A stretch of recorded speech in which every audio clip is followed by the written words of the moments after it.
नालासोपारा पश्चिम Patankar park येथेही necklace ज्वेलर्समध्ये एका अज्ञात चोरट्यानं बंदुकीचा धाक दाखवून लाखो रुपयांच्या सोन्याचे दागिने घेऊन फरार झाला असल्याची घटना शनिवारी दिनांक 25 नोव्हेंबर रोजी घडली आहे। याबाबत नालासोपारा पोलीस ठाण्यात गुन्हा दाखल झाला असून अज्ञात चोरट्याच्या विरोधात गुन्हा दाखल करण्यात आला आहे। या घटनेने ज्वेलर्स मालकात भीतीचं वातावरण पसरलं आहे।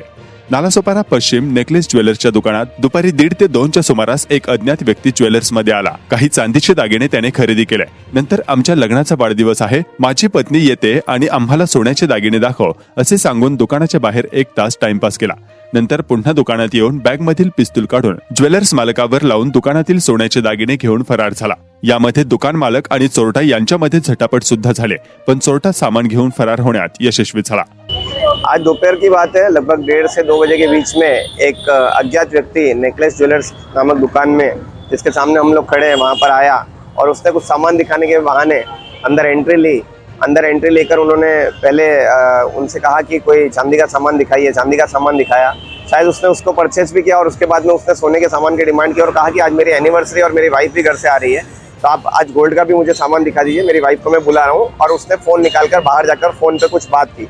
अब किससे बात की वो पता नहीं, लेकिन उसने कुछ देर उसके बाद आधा से पौना घंटा लगभग उसने यही कहा दुकान वाले को कि मेरी वाइफ आ रही है।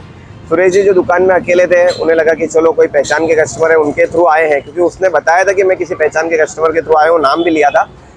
और उसके बाद में जैसे ही वो तीसरी बार जब एंटर हुआ दुकान पे, 2 बार फ़ोन पे बात करने के बाद में, तो उसने अचानक से जो बैग था वो काउंटर पे रखा था। सुरेश जी ने कहा कि बैग आप नीचे रख दीजिए। बैग उसने नीचे रखकर अंदर से एक पिस्तौल निकाली और पिस्तौल जैसा उसने उनके सर पर तान दी।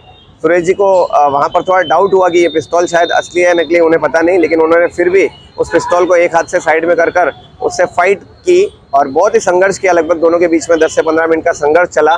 इसी बीच उसने सुरेश जी को कॉलर से पकड़कर अंदर की तरफ लेकर जाकर उन्होंने काउंटर के अंदर लेकर 3-4 ट्रे में हाथ मारा और उन्होंने कुछ सामान, उसने जो चोर आया था उसने हाथ से निकाल लिया। निकाल कर उसने बैग में रख दी और ट्रे की ट्रे उन्होंने बैग में रख दी। और ट्रे जब बैग में रखकर बाहर निकल रहे थे, तभी भी सुरेश जी लगातार फाइट कर रहे थे।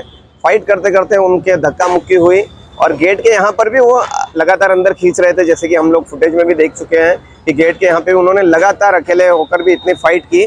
बाहर कुछ लोग आ गए थे, लेकिन उन्हें पता नहीं चल पाया या क्या हुआ पता नहीं, और उन लोगों ने बिल्कुल भी इसका विरोध नहीं किया, बल्कि दोनों को छुड़ाकर ये कर दिया कि आप अंदर चले जाओ और वो बाहर चले जाओ। वो चोर चोर चिल्ला भी रहे थे, पर किसी ने सुना या नहीं वो पता नहीं, और वो आराम से चलते चलते वॉक करते करते निकल गया बाहर।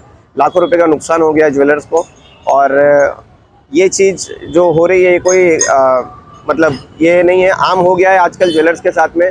हम लोग सभी ज्वेलर्स से भी निवेदन करना चाहते हैं कि आपके दुकान में अलार्म, इंश्योरेंस और कम से कम 2 व्यक्ति हों, और अगर पहचान के कस्टमर नहीं है तो आप उन्हें एंट्री देवे तो भी एक संशय की नज़र से देखिए कि वो क्या करने के लिए आया है, और आप पूरा ध्यान रखें। सामान की बिक्री इतनी ज़रूरी नहीं है जितनी उसकी सेफ्टी ज़रूरी है।